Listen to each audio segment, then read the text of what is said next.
Thanks, Maddie.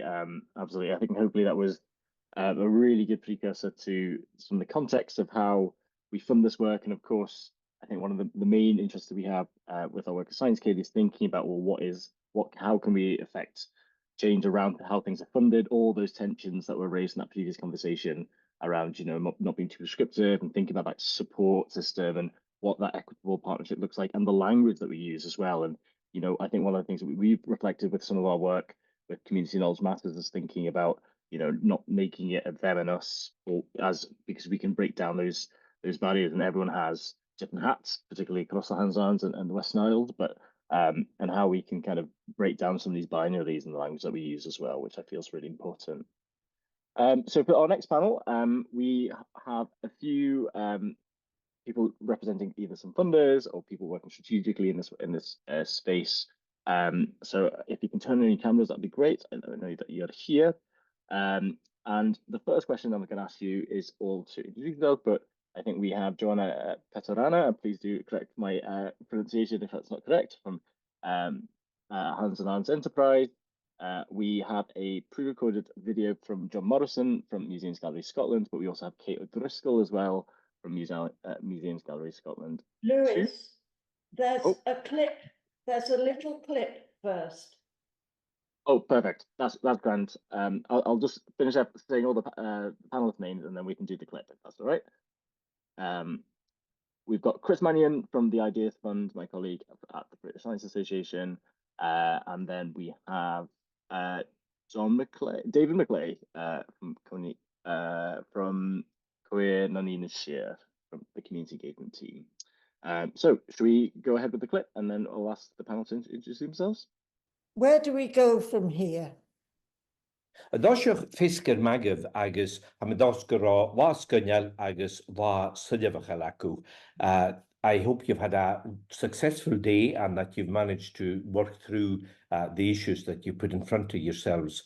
The thing about today is that you have already achieved a lot. There's been a huge amount of research that has been pulled together and has informed your day. You've got a really impressive cast in your audience and also a cast of speakers.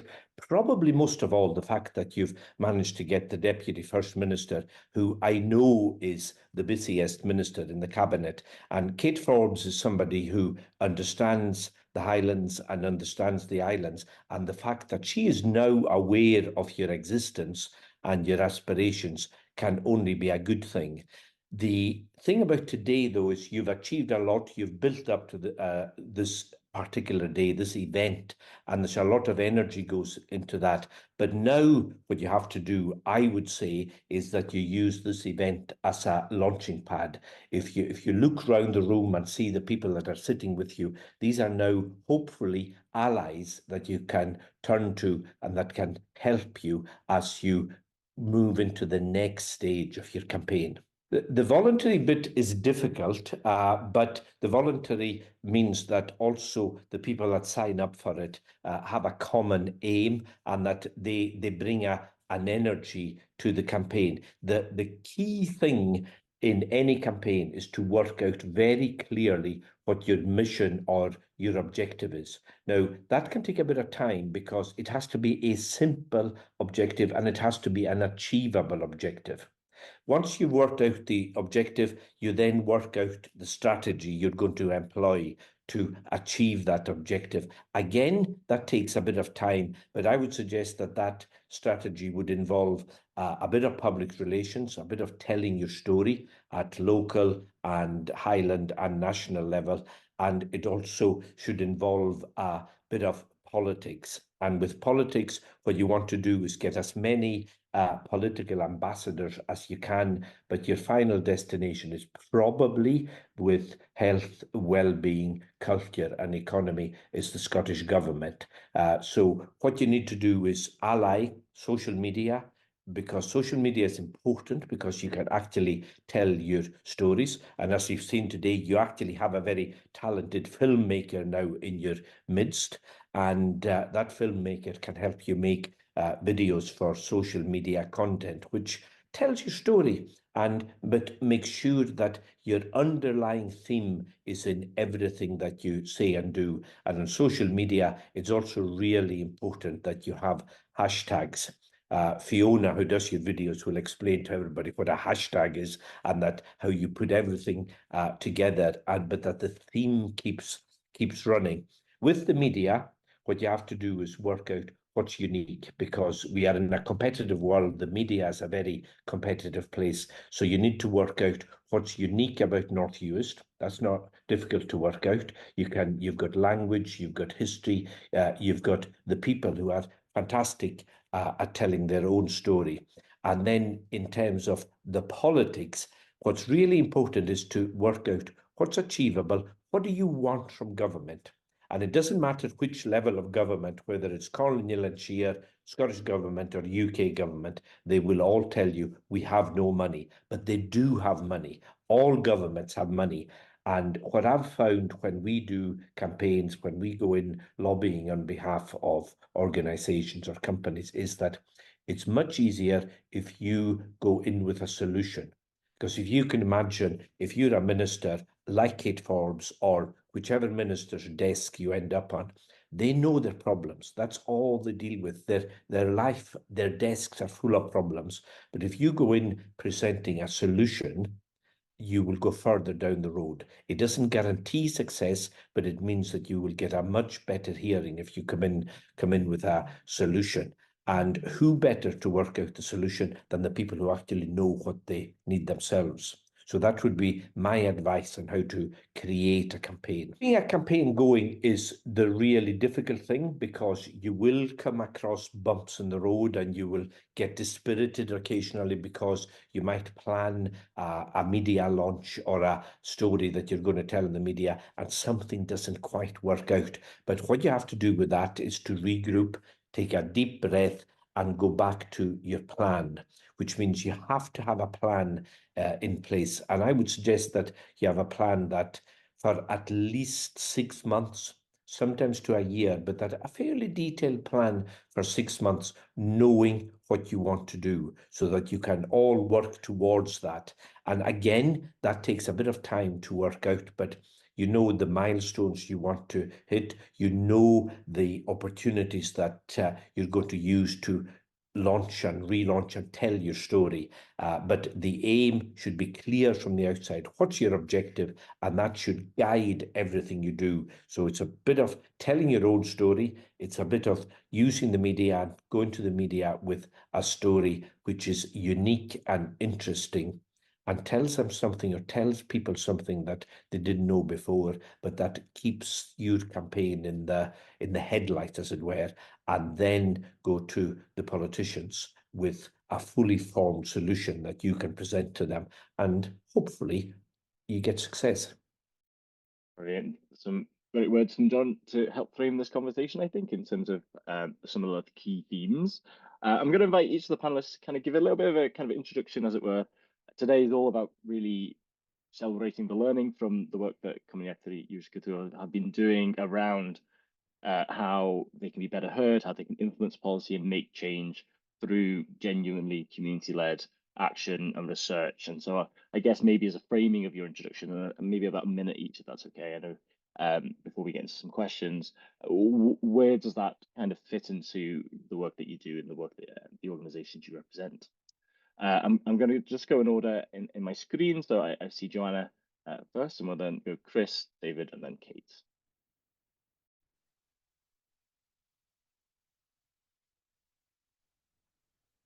Oh, Joanna, you're not coming through sound-wise. There we Is go. that working now? Aye, it is. Okay, excellent. I shall start again. Fesgar MacLeay, hope you've all had a good day so far.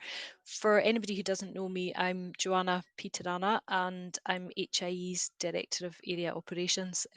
I live and work in Benbecula, and I'm really sorry I wasn't able to take the time to come up to North Uist today to be with you in person and to hear the contributions of others throughout the day.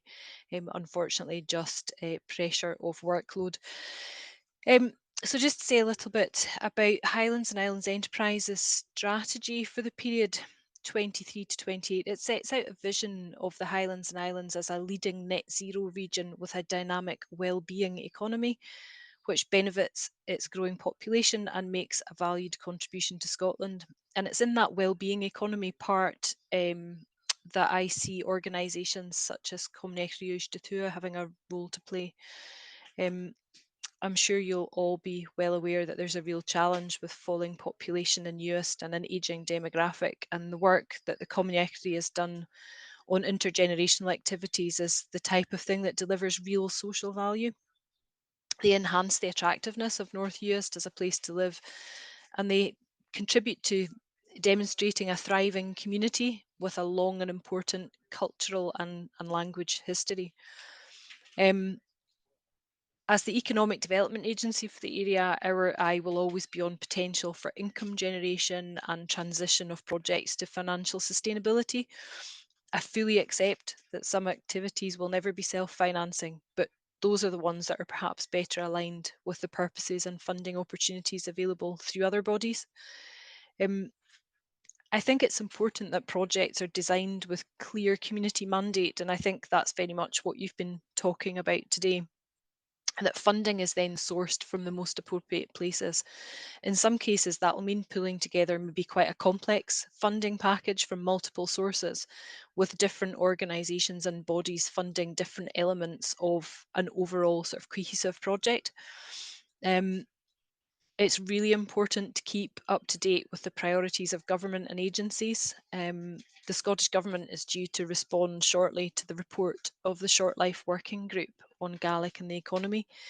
And it's going to be really important for you to review that when it comes out and consider how your project aligns with it. And John stole quite a lot of what I was going to say, but important for you to think about what you can deliver for government, because as he said, if you can solve a problem for the government, then you'll be in a much, much stronger position. To contradict slightly something that John said about financial position, there is a real challenge for organisations such as the Comhairle at the moment due to the financial environment that we're all operating in. Government funding is vastly reduced. EU funding is non-existent. Lottery funds have reduced from what we were used to in the past, etc., etc. So it's vitally important that organisations within the communities are talking to each other, considering opportunities for collaboration, and maybe even thinking about working with groups that where your work isn't obviously aligned. But it's my view that communities need to work together to prioritise projects which are increasingly competing for limited funding. And if the community can speak to government and other funders with a united voice, then there's a much, much stronger chance of gaining support. I'll leave it at that and let others come in just now. Love it, down, Joanna. That's really great reflections there, and it's good. You don't always have to agree, and certainly I think most people feel that pinch financially as well. So yeah, really interesting insight there. Chris, we'll come to you to introduce yourself and share where this work fits. Yeah, good afternoon, everyone. Thanks for inviting us to join today. So I'm Chris Manion. My role is Head of Grants at the British Science Association, and we are Wellcome funded to deliver and run the Ideas Fund. So that's what we've been working on for the past 3 or 4 years, working with Lewis and other colleagues. And just for a bit of background, if people are not familiar with the wider fund, which has supported the work of CEUT, it's working in 4 different areas of the UK, with a real focus on supporting community-led collaborations with research and researchers. We've funded around 65 to 70 projects in those 4 different areas, and I suppose a real variety of activities, and also, yeah, in terms of community-led collaboration with research and researchers has meant a lot of different things to a lot of different community groups, and we've tried to be very much kind of not prescriptive up front in terms of the project needs to lead to X, Y, and Z. We've wanted to kind of leave it as open as possible so that the community it's genuinely driven by the community, not necessarily by the research, or the researcher or by us as the funder.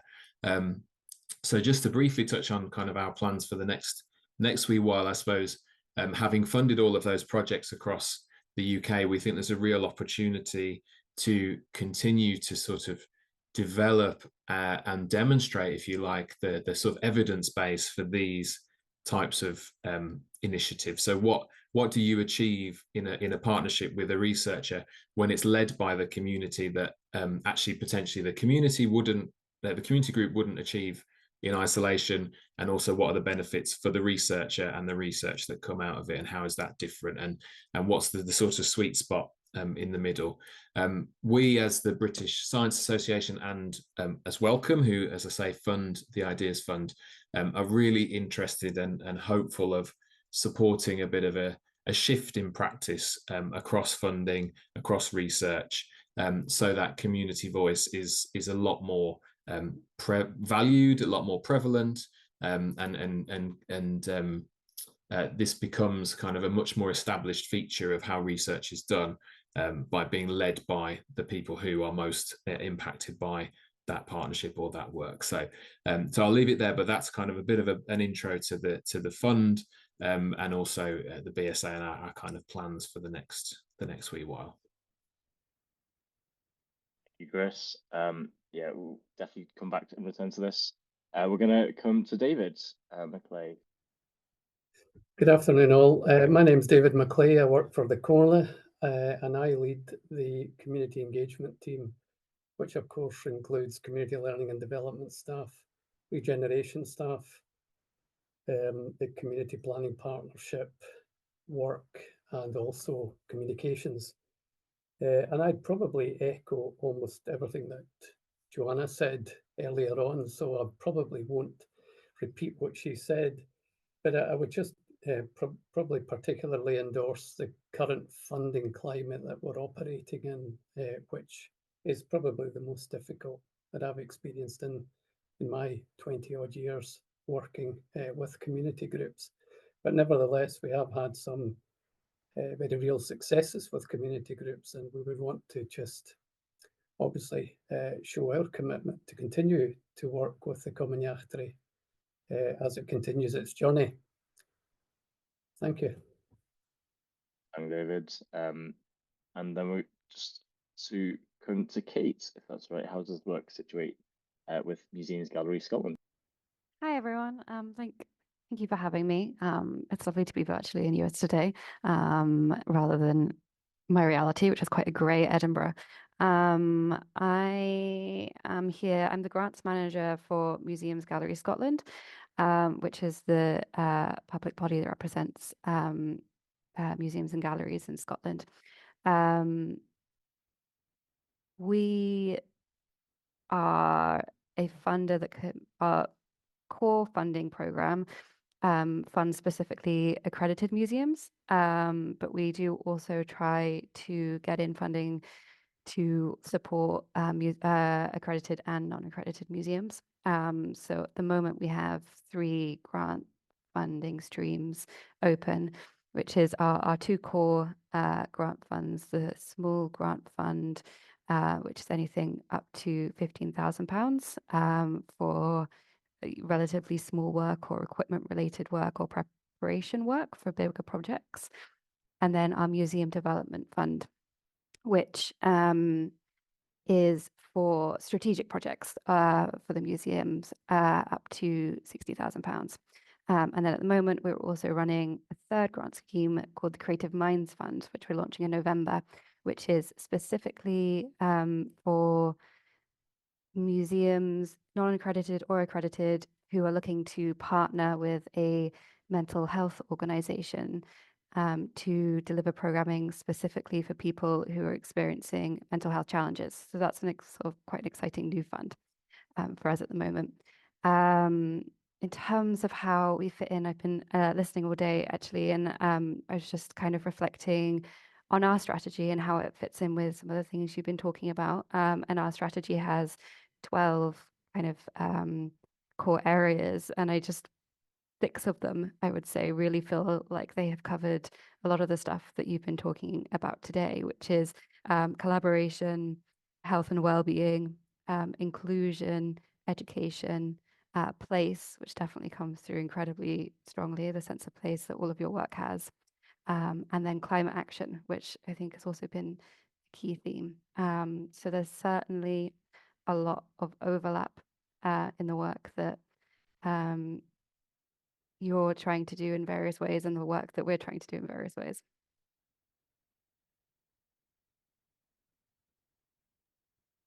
Thanks so much, Kate. Very wary of time, and I want to, I guess we've got quite a few different questions that we can go into, but I also want to just offer, make sure if those listening, if you've got a specific question, to put them into the chat, and hopefully we can, even if we don't have time for in this session, we can make those connections and keep that conversation going. I think one thing that's come up really strongly, obviously, is the climate, in terms of both climate action, but also the economic climate. I think one thing that was really asked, and certainly we've learned working with the Ideas Funds about coordinators, sometimes it is about the money, and it very much is. I think we really recognise that some of the most grassroots groups who are doing this work have very often the slimmest resources and capacity, and so we very often have to think very carefully about how we scaffold that and provide that kind of wraparound support. So I kind of wanted to kind of share that as a kind of a really recognised challenge, and particularly also recognising sense of place, the really high infrastructure costs that come with living in North Uist, and travel costs, and very often just lack of travel or housing and accommodation, for example. So I guess maybe the question to pose, and I'll open up to anyone to kind of put, if you want to literally put your hand up, and we'll come to you, but I guess where do you see the role of the kind of organizations that you work with, the funding schemes that you work with, to really recognize that and advocate for kind of a more prescriptive approach? Because there's no doubt that funding, a call out that goes out, you know, a central belt organization is going to get more bang for buck just because the costs are lower. So any reflections or thoughts or solutions around this?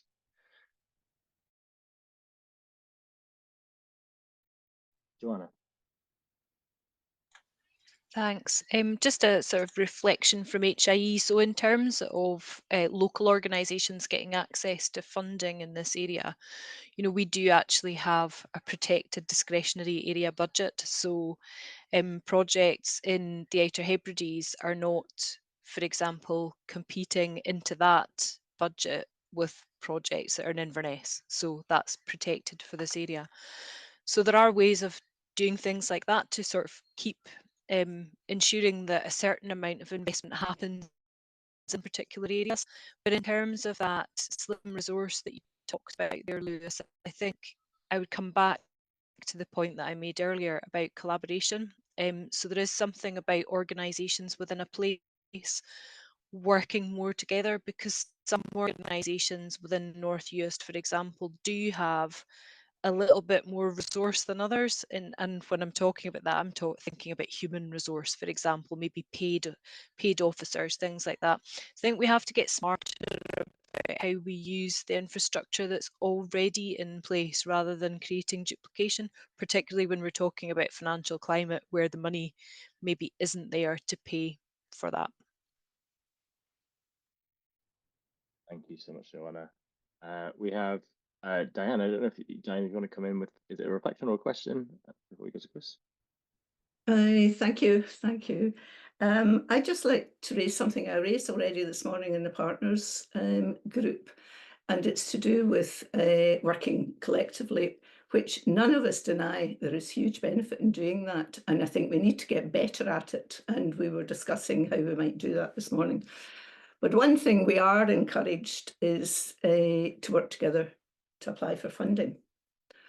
And I'm going to challenge the funders here and say the funders are not geared up for joint applications. You still require one lead to manage the money, manage the project and everything. And that kind of takes away, it creates problems, because who's responsible, you know, if one organisation doesn't shape up, the others landed. So it would be really good if there was, I mean, I don't know the answer, and it's not going to be easy. And I know it doesn't work. North Uist Development Company worked on an application with Uibhist last year, the year before, quite a big application, but it was just going to, even if we'd got the funding, which we didn't, and that's not the point, the government wanted just to give it to one of us, all of them, and it was huge funding. And it was just going to create so many problems. So we're really going to challenge the funders to think together or think how we can work together and respond to this collaborative applying for funding. Thank you. Thank you, Diane. And really, yeah, really great point. I think it really links to some of the infrastructure stuff. So it's perfect that Chris is coming in next. I also just want to mark we are at 3. I think we did again start this one a little bit late. I really appreciate the panelists. If you have to go, please do let us know. But if you're okay, we might just go over for another 5, 7, 8 minutes, something like this, if that's okay, just to kind of plan this out. But again, if you have to leave, please just message me, and obviously I want to thank you for your time to join us, if that's okay.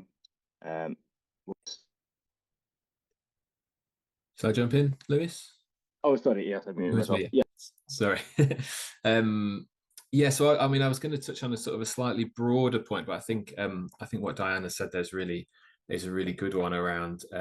I think to me it speaks to how funders structure themselves and how they value and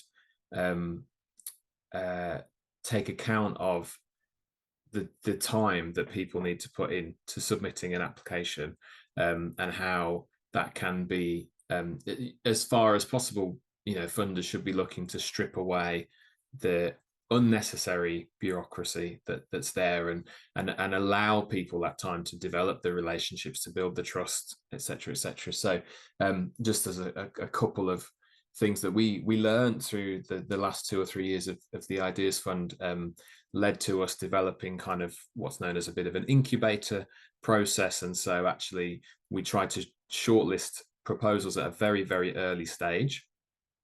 So there's very short expressions of interest. We weren't kind of asking people for reams and reams at stage 1. And then they were all, anyone shortlisted was given £3,000, a very flexible £3,000 to just go off and develop their proposal in more depth. And whether that meant kind of working with lots of different researchers or just working with one researcher and developing the ideas, it sort of meant that that proposal development phase, as far as possible, was actually funded. And for that second phase, we tried to only shortlist what we could afford to fund, so that it wasn't kind of financially competitive right way through to the end. So that doesn't solve the capacity problems, or especially for really small organizations, but there were some of the steps that we tried to take so that we didn't waste people's time. And I think that's a thing. I've been working in funding for a long time, and that's a thing that funders are terrible for doing. They waste a lot of people's time, either on really complex application processes or gathering loads of monitoring information that they never use. So there's a couple of things there.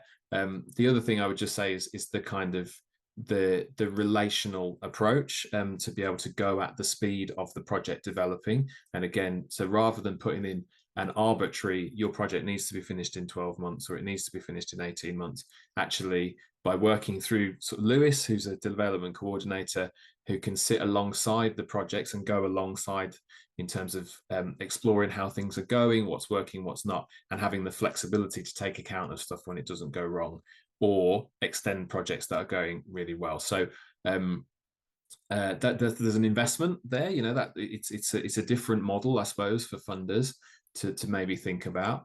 I would say my sense is that investment massively pays off in the long run in terms of the strength of some of the projects and the partnerships that have developed, which I don't think would have happened with a more traditional kind of funding approach, which is stuff been involved in the previous life before. So yeah, a couple of some thoughts there around the capacity issue in particular, I think.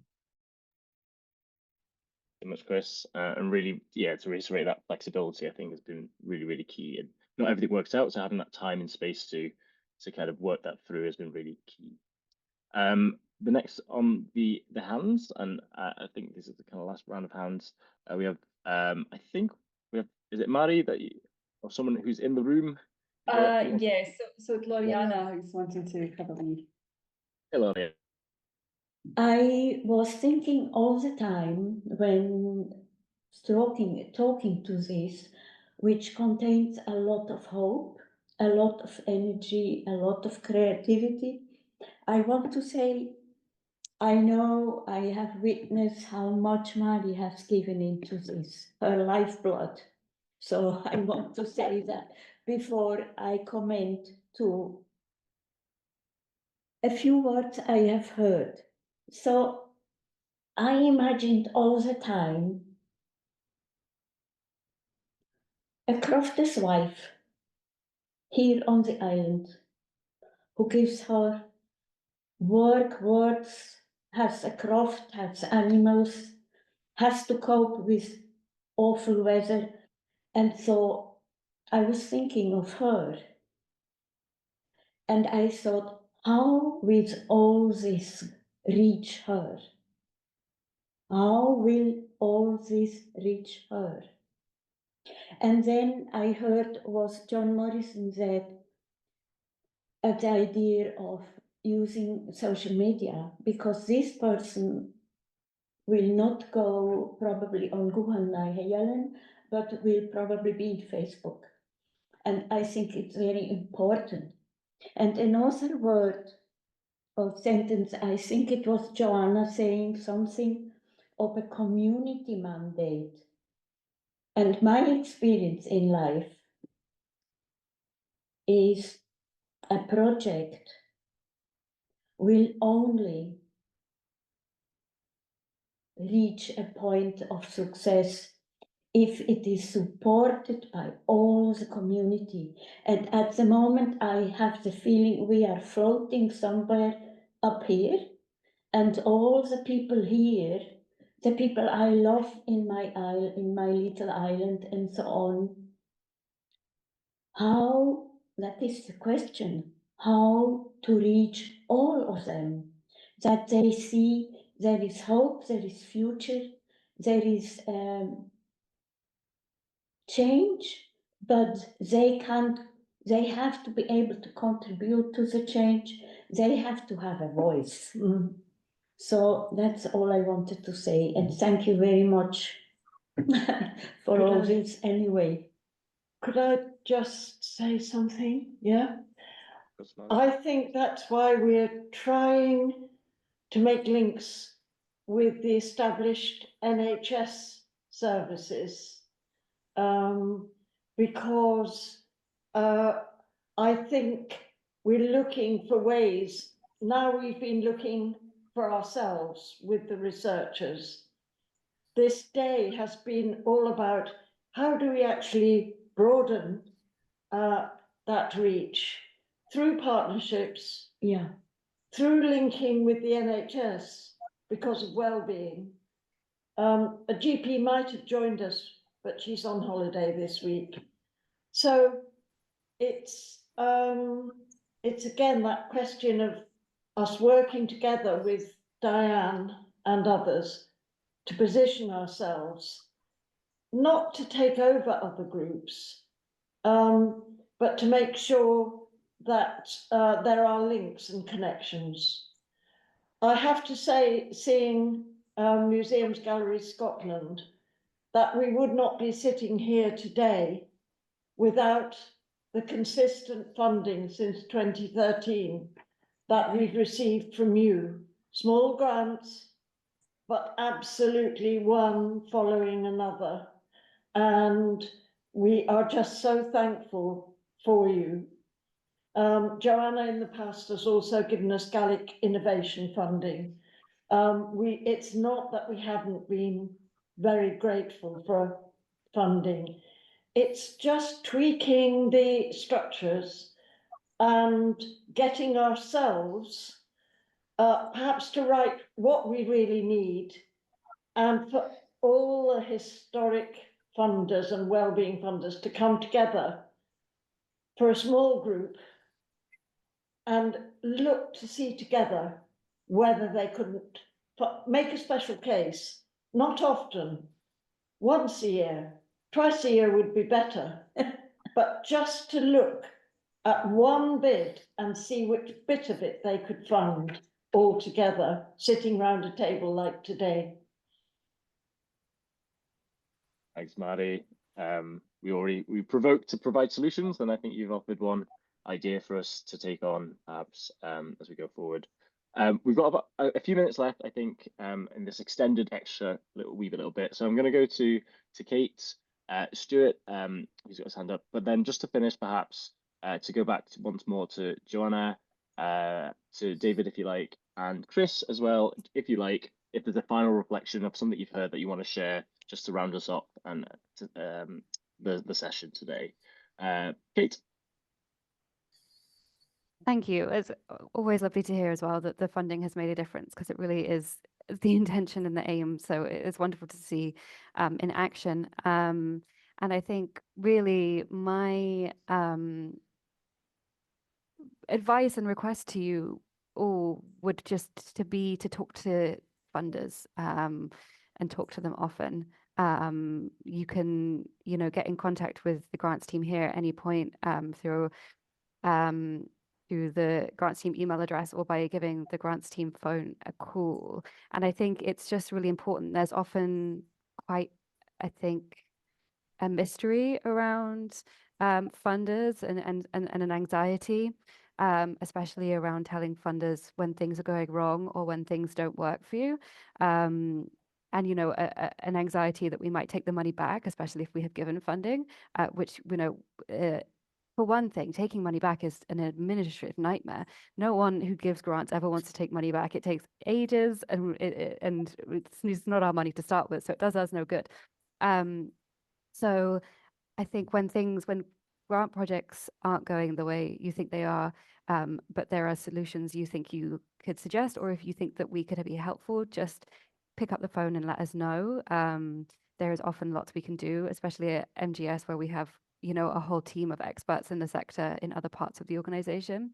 And also, let us know when you're thinking about applying for grants, because we can give advice, and we know that advice makes people's chances better for being successful. And let us know if there are things that are preventing you from applying to our funding. I think, that point around our funding only being able to be received by one organization, even when they're in partnership, that's really interesting. I'm kind of glad to be here to hear it, because often that kind of that dynamic that makes people anxious to tell funders the problems means that we don't always know them. So yeah, that's really all I had. Thanks so much, Kate. Really good to hear. And a lot of the intention of this work is showing work behind the scenes, and actually MGS is the example of that. We've been working with MGS a little bit on the Delivering Change program to take some of the learning from the Ideas Fund into MGS as well. So I think there's a little bit around building that coalition of the willing, I think, and spreading out to other funders too. Stuart, we'll come to you. Maybe if you've got. Sorry, I've lost the sound. We can hear you now, if that's working. That's it. Yeah. I'm very impressed by what Diane said about the discrimination against community groups as groups of community groups. And one of the outcomes of the public sector reduction in funding is that we have far, far fewer staff than we used to. So we lack the capacity to make the applications, and even if we got the money, to run the funding. And that would seem to me to be a major barrier. I was trying to put together a £2.4 million packaging to address climate change in Uist, and everything was in place apart from somebody to run it. I don't think there would have been difficulty getting the money. I think the main difficulty is somebody to run the project. And it strikes me that the situation highlighted by Diane is one that could be described in the terms of John Morrison as a problem looking for a solution. And I propose a solution that an organization, let's call them HIE, appoint funding administration officers for specific areas who could run these funds from application right through to reporting stages and enable this wonderful community effort that is just, it's not blocked by money, it's blocked by opportunity. So much, Stuart. Joanna, I want to give you the option. I know it's 15:15, you might have to run off, but that's very direct. I literally have 1 minute and I'm going to have to go, but I do feel that I should respond to that.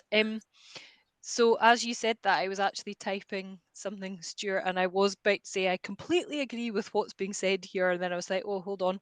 There is nothing I would love more than HIE having more staff and being able to do more of the doing to hold the hands of the communities, because I fully recognise that there is a massive burden on communities to deliver the things that we want to see them deliver.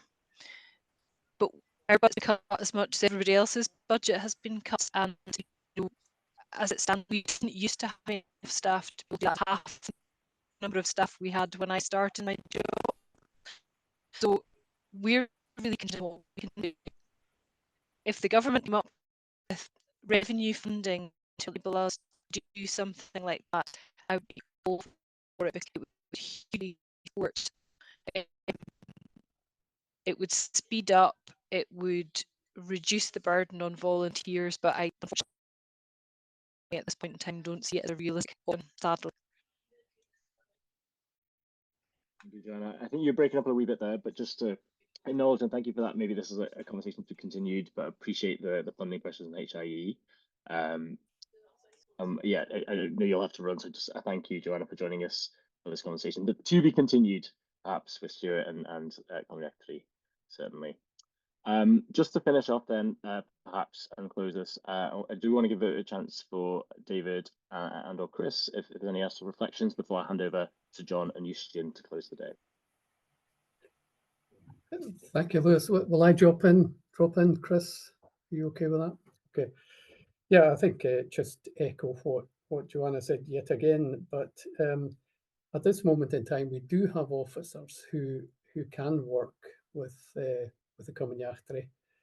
We, as a result of lesser and less funding, we don't have the resources we had years ago, and we work very closely with HIE as a result. And it's a case of having to, it's an iterative process where we have to, all the funders just talk to each other.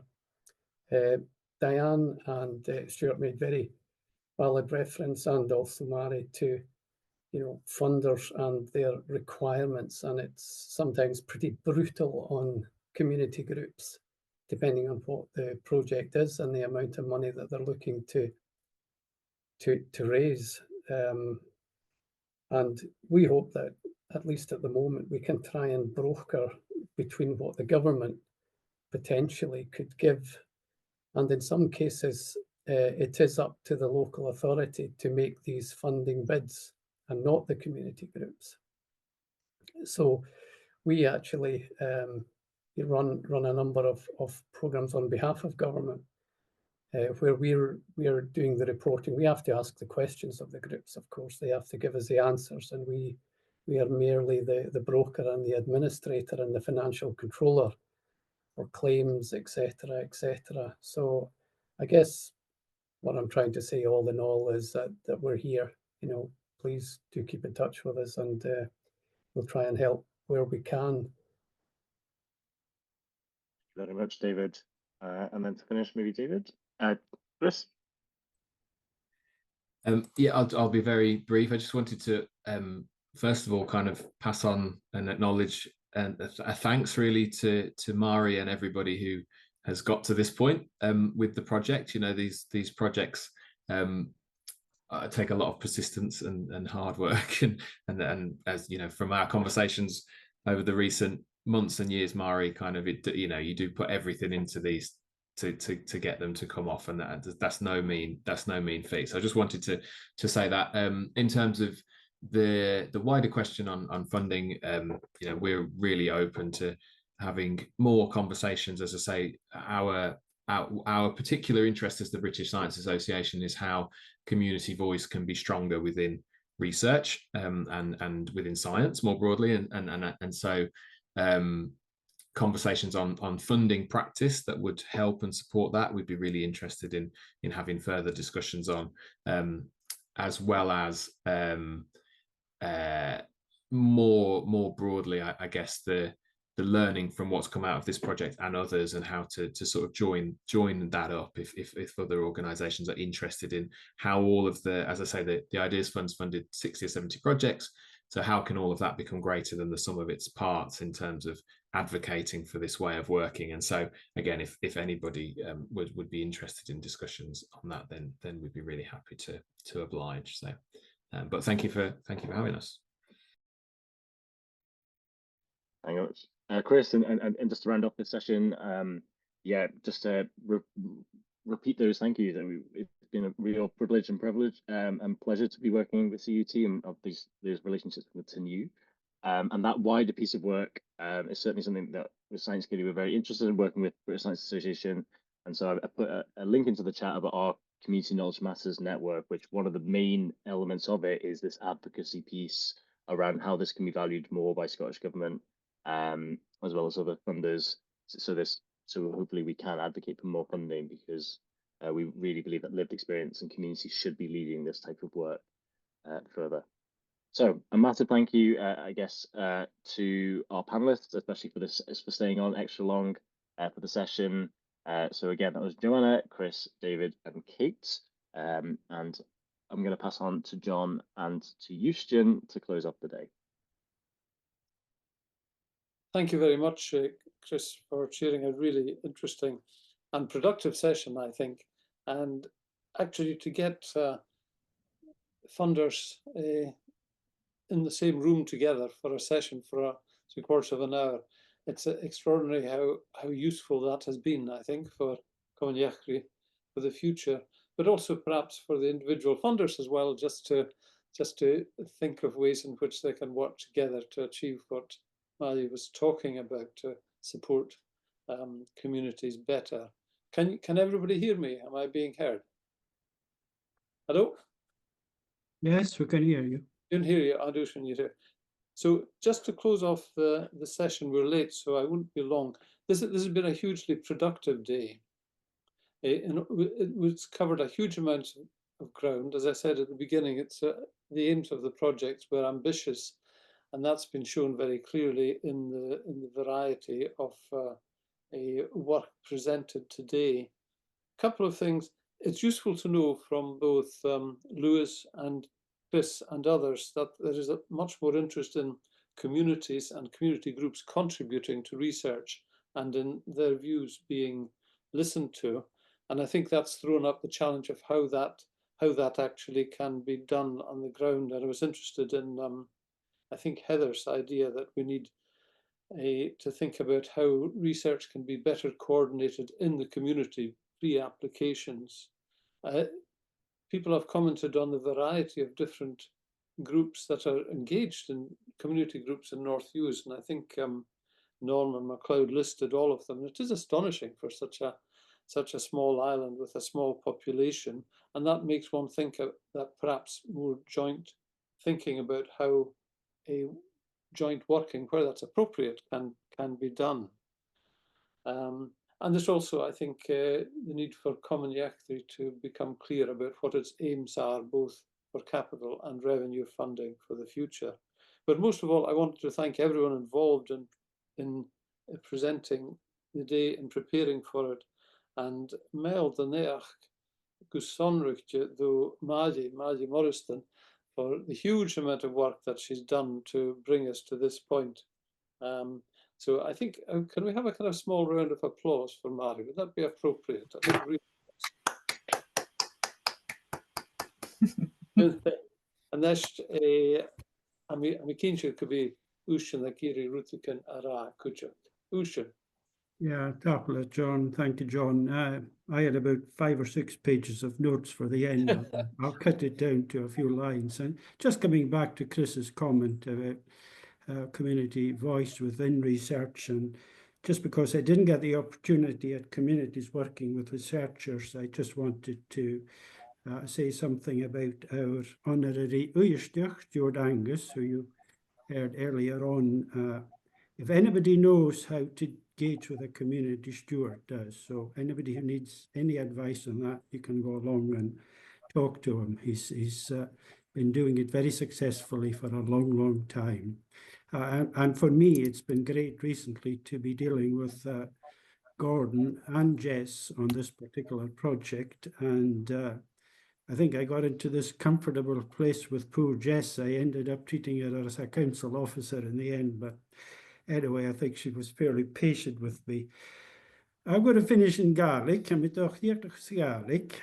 Gaelic y Togail fallach in de fwyntianis and hoirsdach agus mar a hwyr Stuart Angus agus dwynile agus a cael mwy fferyn agus dwyni di cheile. Chan a dydych dawyd conolthach am sy Gaelic hen a element dy gwolchus is deraf anya na dwch. Tach byle fwlwg. Thank you.